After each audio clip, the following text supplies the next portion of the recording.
माखनपुर गांव के अंदर रेशमा नाम की एक लड़की रहा करती थी, जो कि बहुत मेहनती थी लेकिन अनाथ थी। वो कोई न कोई काम करके अपने घर का गुजारा चलाया करती। जब वो 10 साल की थी तो उसकी माँ चल बसी, जिसके कुछ सालों बाद उसके पिता उसे गांव में अकेला छोड़कर शहर चले गए और फिर वापस कभी आकर उसकी खोज खबर तक नहीं ली। कुछ न कुछ काम करके वो लड़की अपना पेट पाल रही थी। एक दिन उसके घर विमला काकी कुछ लड्डू लेकर आती है और कहती है, ले रेशमा, ये लड्डू मैं तेरे लिए लेकर आई हूँ। घर पर बच गए थे तो मैंने सोचा तू खा लेगी। वैसे भी गरीब बच्ची का पेट भरना चाहिए, जैसे भी भरे। शुक्रिया काकी। और मेरे पैसे? कैसे पैसे रेशमा? किन पैसों की बात कर रही है तू? काकी, मैंने आपकी बेटी की शादी में आपके घर का काम संभाला था और ये तो सब जानते हैं ना कि गांव में किसी के घर भी शादी होती है तो मैं झाड़ू पोछे का काम संभालने के पैसे लेती हूँ। अरे कैसी बातें कर रही है रेशमा, अब अपनी काकी से भी पैसे लेगी क्या? पैसे के बदले लड्डू तो दे रही हूँ ना। तू तो जानती है तुझसे तो कुछ नहीं छुपा है। मेरे पास कोई पैसे नहीं है, ये लड्डू लेने हैं तो ले ले। विमला ये बोलकर वहाँ से चली जाती है और रेशमा कुछ भी नहीं बोल पाती और बस अपनी किस्मत को कोसती रह जाती है। ये सब मेरे साथ ही होना होता है क्या? ऊपर वाले, तुझे मेरी हालत पर बिल्कुल भी तरस नहीं आता।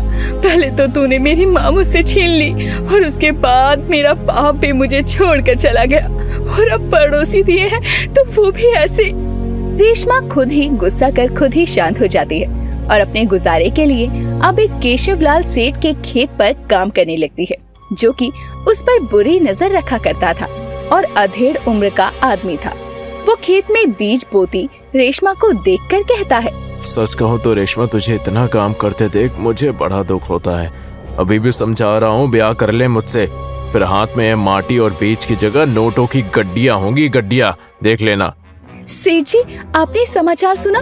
पड़ोस के किशनगढ़ में ना एक किसान की बेटी को एक जमींदार परेशान किया करता था।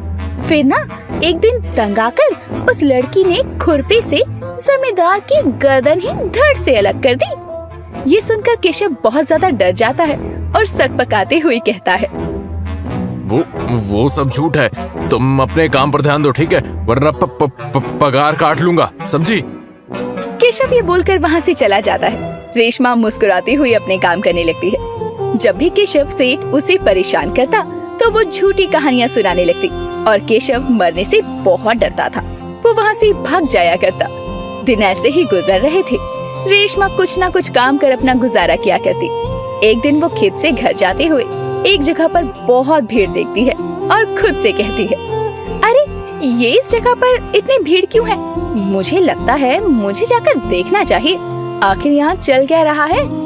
रेशमा वहाँ जाकर देखती है तो वहाँ एक पानीपुरी वाला पानीपुरी बेच रहा था और उसकी दुकान पर बहुत ज्यादा भीड़ लगी थी। इतनी भीड़ को देखकर रेशमा के मन में सवाल आता है, अरे ऐसे भी कौन सी पानीपुरी दे रहा है जो पूरे गांव वालों ने इतनी भीड़ लगा रखी है?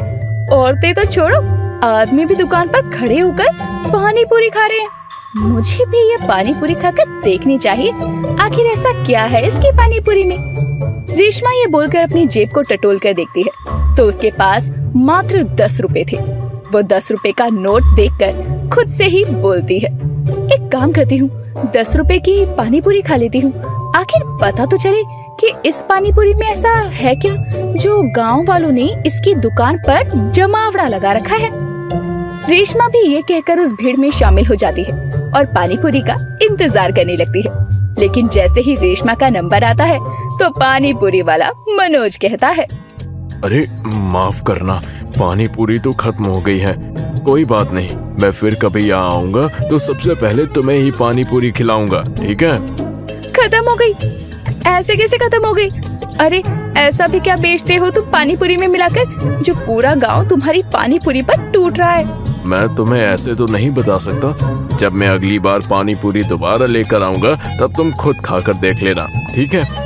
मनोज ये बोलकर अपना ठेला लेकर वहाँ से चला जाता है। वहीं रेशमा भी बड़बड़ाते हुए अपने घर की तरफ जाने लगती है और अपने घर जाकर खुद से बोलती है, आखिर क्या है ऐसा उस पानीपुरी वाले की पानीपुरी में जो पूरा गांव उसकी पानी पूरी के पीछे इतना पागल है। कितनी भीड़ लगा रखी थी, लप्पू सी तो पानी पूरी है। मैंने तो आज तक इतनी भीड़ पानी पूरी वाले की दुकान पर नहीं देखी। अब तो कल उसकी पानी पूरी खाकर देखूंगी, तभी मुझे पता चलेगा। रेशमा ये बोलकर सोने चली जाती है, लेकिन उसके दिमाग में पानी पूरी का ही ख्याल आ रहा था और उसे नींद नहीं आती। वो सपने में भी खुद को पानी पूरी खाते हुए देखती है और बहुत बेचैन हो जाती है। कुछ दिन बीतते हैं और उसके बाद मनोज पानी पूरी वाला गांव में दोबारा आता है और अपने वादे को निभाते हुए वो सबसे पहले पानी पूरी रेशमा को खिलाता है। रेशमा वो पानी पूरी खाती है तो उसे बहुत स्वादिष्ट लगती है और उसे खाने के बाद रेशमा अपने घर की तरफ बढ़ते हुए खुद से कहती है, मानना पड़ेगा पानी पूरी तो बहुत स्वादिष्ट थी, गांव वालों को पसंद भी आ रही है। लेकिन ऐसी पानी पूरी तो मैं भी बना सकती हूँ। मैंने आज तक गांव की कई शादियों में तरह तरह के पकवान बनाए हैं, तो ये पानी पूरी किस मर्ज की दवा है। अब रेशमा केशव सेठ के घर पर उसके घर का काम करने के लिए जाती है और जैसे ही केशव सेठ थोड़ा इधर उधर होता है, वो केशव का मोबाइल लेकर उसमें YouTube की वीडियोस प्ले करती है और पानी पूरी बनाने की विधि देख लेती है और अपने मन में ठान लेती है कि वो पानी पूरी का ठेला लगाएगी। अब तो रेशमा तुझे पानी पूरी का ठेला लगाने से कोई नहीं रोक सकता। वो पानी पूरी वाला बाहर से पानी पूरी बेचने आता है। लोग इतना पागल होकर उसकी पानी पूरी खाते हैं। जब गांव में ही पानी पूरी मिलेगी तो सोच तेरी कितनी अच्छी कमाई होगी। रेशमा ने ये बोला था कि तभी उसका सेठ वहाँ आता है और उसके हाथ में अपना मोबाइल देखकर वो फोन छीनते हुए कहता है, जमीन पर रहने वाले लोग आसमान में उड़ने का सपना नहीं देखा करते। तू पानी पूरी बेचेगी? तेरी शक्ल देखी है तूने? तू हमेशा दूसरों के यहाँ काम करने के लिए पैदा हुई है और बड़ी पानी पूरी बेचने वाली। सेठ ऐसा मत कहो, इंसान चाहे तो क्या नहीं कर सकता। आपके यहाँ काम करती हूँ, इसीलिए मुझे पैसे देते हो, मुफ्त का नहीं खाती जो आप मुझे सुना रहे हो। अब रेशमा ना आपको पानी पूरी बेच कर दिखाएगी, देख लेना आप। रेशमा अपने घर आती है। वो ठान चुकी थी कि वो अपने जीवन में कुछ करके दिखाएगी। उसने अपनी शादी के लिए कुछ पैसे खुद ही जोड़े थे, क्योंकि वो अनाथ थी। उसका भविष्य सोचने वाला कोई नहीं था। वो पैसों से पानी पूरी का ठेला लगाती है। उसकी दुकान पर एक छोटी सी बच्ची आती है और कहती है, दीदी दीदी पानी पूरी खिलाओ ना। अभी देती हूँ, रुको। रेशमा बच्ची को जैसे ही पानी पूरी देती है, बच्ची को उसमें बहुत मिर्ची लगती है और वो बच्ची उसे थूक कर रोने लगती है और बोलती है, इसमें तो बहुत मिर्ची है, मैं इसको नहीं खा सकती दीदी, आप भी गंदे हो और आपकी पानी पूरी तो बहुत गंदी है। वो बच्ची ये बोलकर रोते हुए चली जाती है। ऐसे ही दिन बीतते हैं। कभी कोई पानी पूरी के पानी को ज्यादा मिर्ची वाला कहता तो कोई ज्यादा मीठा। इन सब चीजों से वो बहुत परेशान हो जाती है और घर में अकेली बैठकर ये सब सोच रही होती है कि तभी वहाँ विमला एक बर्तन में कुछ खाने को लेकर आती है और रेशमा से कहती है, ले रेशमा, तेरे लिए हलवा लेकर आई हूँ। वो क्या है ना, थोड़ा हलवा बच गया था, मैंने सोचा फेंकने में जाएगा तो क्यों ना तुझे दे दूं। तूने भी उस दिन मुझसे पैसे ना लेकर मुझ पर कितना बड़ा एहसान किया था। आप तो ऐसे बोल रही हो काकी जैसे मैं पैसे मांगती और आप दे देती। क्या आप भी? अच्छा ये सब छोड़ो, मुझे हलवा दो, बहुत भूख लगी है। रेशमा जैसे ही हलवा खाकर देखती है तो वो फीका था, जिसे वो मुंह से निकाल कर कहती है, अरे काकी ये क्या, ये हलवा कैसा है? मेरे मुंह का स्वाद क्यों बिगाड़ रही हो? अगर हलवा नहीं देना था तो मना कर देती ना, ये तो फीका है। अरे धत तेरे की, माफ करना रेशमा, वो क्या है ना, तेरे काका मीठा नहीं खाते, उन्हें शुगर है ना, इसलिए मैं गलती से उनका हलवा तेरे लिए ले आई और तेरा हलवा उन्हें दे दिया। तभी मैं कहूँ इतनी चटकारे लेकर हलवा क्यों खा रहे थे? यानी कि आपने सबके लिए अलग अलग तरह का हलवा बनाया था? हाँ और नहीं तो क्या। अरे अब हर किसी का स्वाद अलग होता है, इसीलिए मैंने अलग अलग तरह का हलवा बनाया। तेरे काका मीठा नहीं खाते तो सबसे पहले फीका हलवा निकाला, फिर उसमें चीनी मिला दी। उसके बाद मेरी छोटी बेटी किशमिश नहीं खाती तो सबसे पहले उसके लिए थोड़ा सा बिना किशमिश का हलवा निकाला और आखिर में सबके लिए किशमिश डाल दी हलवे में। चल तुझे हलवा फिर कभी खिला दूंगी, अब मैं जाती हूँ, तू सो जा। विमला ये बोलकर चली जाती है, लेकिन वो ये नहीं जानती थी कि वो रेशमा को उसकी सफलता का रहस्य बताकर चली गई थी। जिसके बाद रेशमा सोती नहीं है और पूरी रात मेहनत कर पानी पूरी के लिए अलग अलग तरह का पानी बनाती है और 6 बर्तनों में भर लेती है। उसने पानी पूरी के लिए पूरी रात जगकर मीठा पानी तैयार किया, पुदीने का पानी बनाया, इमली का पानी बनाया, धनिये का पानी, जीरे का पानी और हींग का पानी भी तैयार किया, जिसे अगले दिन वो बेचने लगती है और उसकी दुकान पर बहुत भीड़ होती है और सब उसकी पानी पूरी की तारीफ कर रहे थे। उसकी पानी पूरी कुछ ही घंटों में खत्म हो जाती है। तभी एक डोना लिए एक हाथ आगे आता है और वो हाथ मनोज का था। रेशमा उसे देखकर मुस्कुराते हुए कहती है, माफ करना, आज तो पानी पूरी खत्म हो गई, लेकिन कल जब मैं फिर से पानी पूरी की दुकान लगाऊंगी तो सबसे पहले पानी पूरी आप ही को खिलाऊंगी। मनोज भी ये सुनकर हंसने लगता है और उसे रेशमा की मेहनत बहुत पसंद आती है। मनोज जहाँ एक तरह का पानी बेचा करता, वहीं रेशमा ने अपने दिमाग को लगाकर 6 तरह का पानी पूरी का पानी तैयार किया था और केशव सेठ भी उसकी सफलता देखकर जलने लगता है और उसका मुंह बंद हो जाता है। जिसके बाद रेशमा भी धीरे धीरे मनोज के नजदीक आने लगती है। दोनों एक दूसरे के साथ शादी कर लेते हैं और मिलकर अपने पानी पूरी का ठेला चलाने लगते हैं और दूर दूर तक गाँव में मशहूर हो जाते हैं। गरीब का दाल चावल। मुन्नी 21 साल की अनाथ लड़की है। अपना पेट पालने के लिए वो कचरे में से बोतल जमा करके कबाड़ी को बेचती है। मुन्नी के पास पक्का घर नहीं था, वो झोपड़ी में रहती है। बारिश के मौसम में उसके घर में पानी आ रहा था। अचानक से तेज आंधी आई और उसके घर की छत उड़ गई। परेशान हो गई हूँ मैं, क्या फायदा ऐसी जिंदगी का। भगवान, आप मुझे उठा क्यों नहीं लेते, तंग आ गई हूँ मैं। हर कोई मुन्नी को गंदी नजर से घूरता था। एक दिन मुन्नी कचरे में से बोतल ढूंढ रही थी, तभी एक आदमी मुन्नी के पास आता है। मुन्नी, हाय मुन्नी, तब से कचरे में क्या ढूंढ रही है?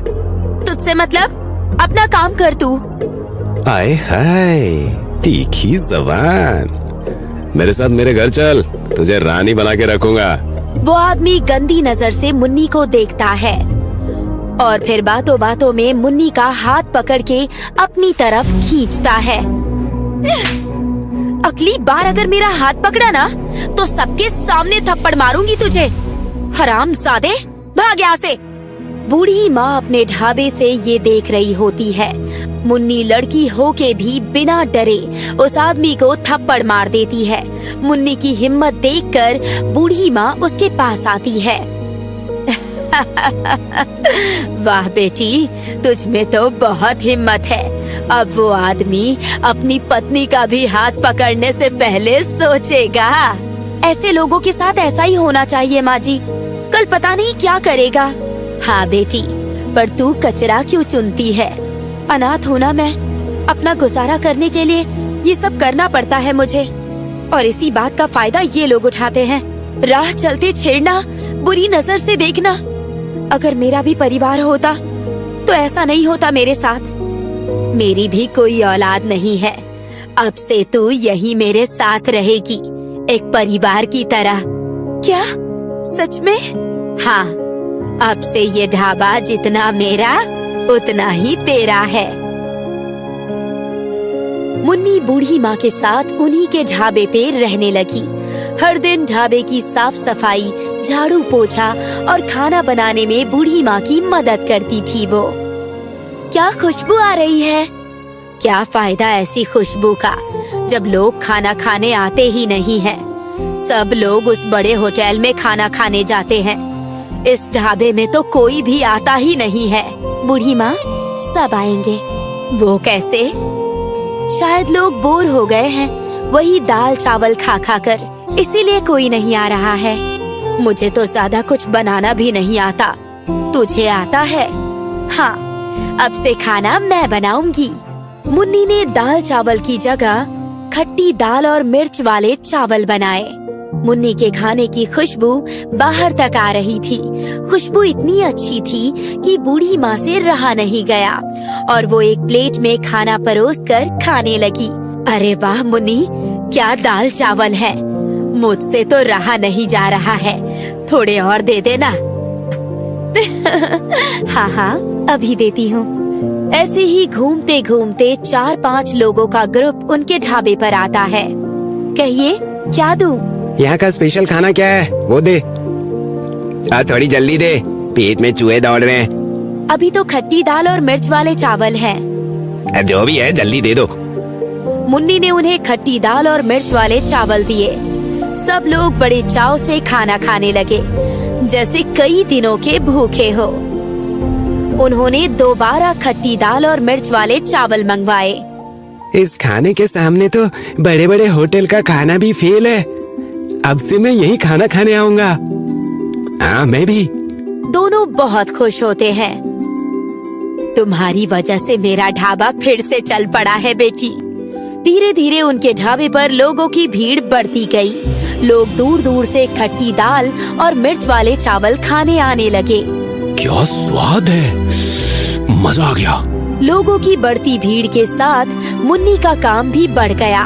मुन्नी ने एक लड़के छोटू को काम पर रख लिया और दूसरी तरफ बड़े बड़े होटल वालों का नुकसान हो रहा था। उन्हीं में से एक था विवेक। इनके खट्टी दाल और मिर्च वाले चावल की वजह से हमारा होटल बंद ना हो जाए। कुछ ना कुछ तो करना पड़ेगा। विवेक मुन्नी के ढाबे पर नजर रखने लगा। कितने कस्टमर्स आते हैं, कौन कौन ढाबे पर काम करता है, सब कुछ। एक दिन विवेक छोटू को रास्ते में रोक लेता है। ओ छोटू। जी कहिए, आपको मेरा नाम कैसे पता है? तेरे बारे में मुझे बहुत कुछ पता है। छोटे से घर में रहता है, तुझे बाइक खरीदनी है, पर तेरे पास उतने पैसे नहीं है। आपको मेरे बारे में इतना कैसे पता? ये सब छोड़, तुझे बाइक चाहिए ना, मैं दिला दूंगा। उसके लिए तुझे मेरा एक छोटा सा काम करना होगा। विवेक ने छोटू को पॉइजन की छोटी सी शीशी दी। तू चुपके से खाने में ये डाल देना, डर मत, इससे कोई मरेगा नहीं। किसी को पता चल गया तो? किसी को कुछ पता नहीं चलेगा। तुझे बाइक चाहिए या नहीं? हाँ हाँ। छोटू चुपके से खट्टी दाल में वो केमिकल मिला देता है। लोगों की भीड़ हर दिन की तरह भरी हुई थी।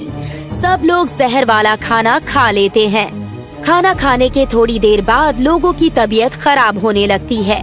सब लोग उल्टियाँ करने लगते हैं और विवेक तुरंत फूड ऑफिसर को वहाँ बुलवा लेता है। हमें कंप्लेंट मिली है, आपके खाने में पॉइजन मिला है। क्या? नहीं सर, मैं अपने खाने में कोई मिलावट नहीं करती हूँ, आप चेक कर लीजिए। वो तो हम करेंगे ही। फूड ऑफिसर रसोई घर में चेक करते हैं। उन्हें पॉइजन की शीशी मिलती है और खट्टी दाल के ऊपर साफ साफ पॉइजन दिख रहा होता है। ये शीशी किसकी है मुझे नहीं पता, और किसने ये दाल में मिलाई मैं ये भी नहीं जानती हूँ। जहर मिलाती है। अब तुझे जेल में पता चलेगा कि लोगों की जान के साथ खेलने का नतीजा क्या होता है। मुन्नी ऑफिसर को समझाने की कोशिश करती है, पर कोई भी मुन्नी की बात नहीं मानता है और मुन्नी को जेल हो जाती है। विवेक बहुत खुश होता है। लोग पहले की तरह उसके होटल में आने लगते हैं। बहुत अच्छा लग रहा है।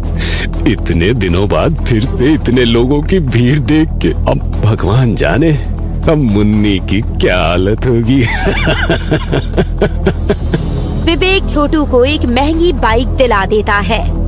अब से ना तू मुझे जानता है ना मैं तुझे। हाँ। 6 महीने बाद जैसे तैसे बूढ़ी माँ मुन्नी की जमानत करवाती है। अब फिर से मुझे अपना ढाबा चालू करना होगा। पहले ये पता लगाना होगा कि पॉइजन की शीशी आई कहाँ से थी। मुन्नी ढाबे पर पहुँचती है। ढाबे की हालत बहुत खराब थी। तभी मुन्नी छोटू को देखती है, एक महंगी बाइक पर सवार। मुन्नी को छोटू पर शक हो जाता है। मुन्नी छोटू के घर जाती है। छोटू कहाँ है? अरे मुन्नी जी, आइए आइए, बैठिए ना। छोटू अभी आता ही होगा। आपने गांव की जमीन क्यों बेची? मुन्नी, हमारी गांव में कोई जमीन ही नहीं है बेटा। क्या? तभी छोटू आया और मुन्नी को देखकर डर गया। छोटू का डरा चेहरा देखकर मुन्नी समझ जाती है कि हो ना हो ये सब छोटू का ही किया धरा होगा। छोटू आजा, बैठ। तुझे पता है मैं जेल में 6 महीने थी। पुलिस ने ज्यादा कुछ नहीं किया क्योंकि मैं लड़की हूँ ना। पर अगर मान ले कि अगर तू मेरी जगह होता तो तेरी चटनी बना देते वो लोग। मुझे क्यों मार रहे हो? सारा प्लान तो उसका था। छोटू पुलिस के डर से विवेक के बारे में सब कुछ बता देता है। छोटू की माँ कहती है, बाइक के लालच में तूने कितनों की जिंदगी के साथ खेला है। अरे अगर कोई मर जाता या फिर वो खाना हम खा लेते तो? मुन्नी के बारे में सोच, उसकी क्या हालत हुई होगी जेल में। मुझे माफ कर दो मुन्नी दीदी, तभी मुझे कुछ समझ में नहीं आया। ठीक है, पर छोटू अब तुझे मेरा एक काम करना होगा। जो तूने विवेक के कहने पर किया ना, वो सब तुझे फूड ऑफिसर को बताना होगा। छोटू ने फूड ऑफिसर के सामने सब कुछ साफ साफ बोल दिया। फूड ऑफिसर विवेक को सबके सामने गिरफ्तार करते हैं। मुन्नी, मैं तुझे छोड़ूंगा नहीं। पहले जेल से तो आजा। मुन्नी फिर से अपना ढाबा शुरू करती है। खट्टी दाल और मिर्च वाले चावल। कुछ लोग ही खाना खाने आते हैं, पर वक्त के साथ मुन्नी का ढाबा फिर से चलने लगता है। मुन्नी की हिम्मत ने उसका साथ आखिर तक दिया।